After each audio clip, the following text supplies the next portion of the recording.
माझं सोलापूर न्यूजमध्ये आपल्या सगळ्यांचं स्वागत। तमिळनाडू येथील कोइंबतूर जिल्ह्यातील पोदनूर येथून सोलापुरात आलेला कृष्णप्रसाद व्ही वय वर्ष 63 यांचा एसटी स्टँडवर खून झाला। मध्यरात्री 3च्या सुमारास ही घटना घडली असून या गुन्ह्यामध्ये पोलिसांनी दोघांना अटक केली असून त्यांना न्यायालयात हजर केले।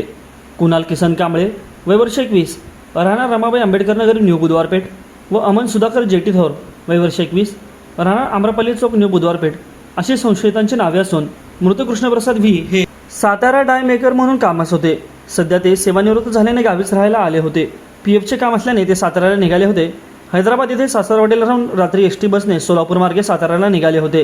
पहाटे 2:30च्या सुमारास त्यांची बस सोलापूर स्थानकावर आली होती।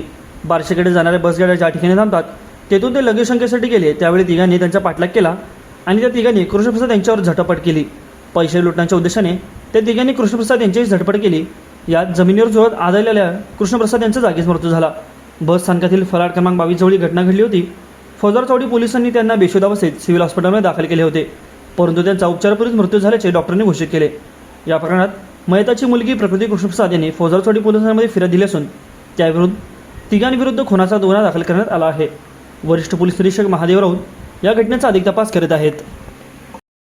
माझं सोलापूर न्यूज या यूट्यूब चॅनलला सबस्क्राईब करा आणि बेल आयकॉन प्रेस करायला विसरू नका।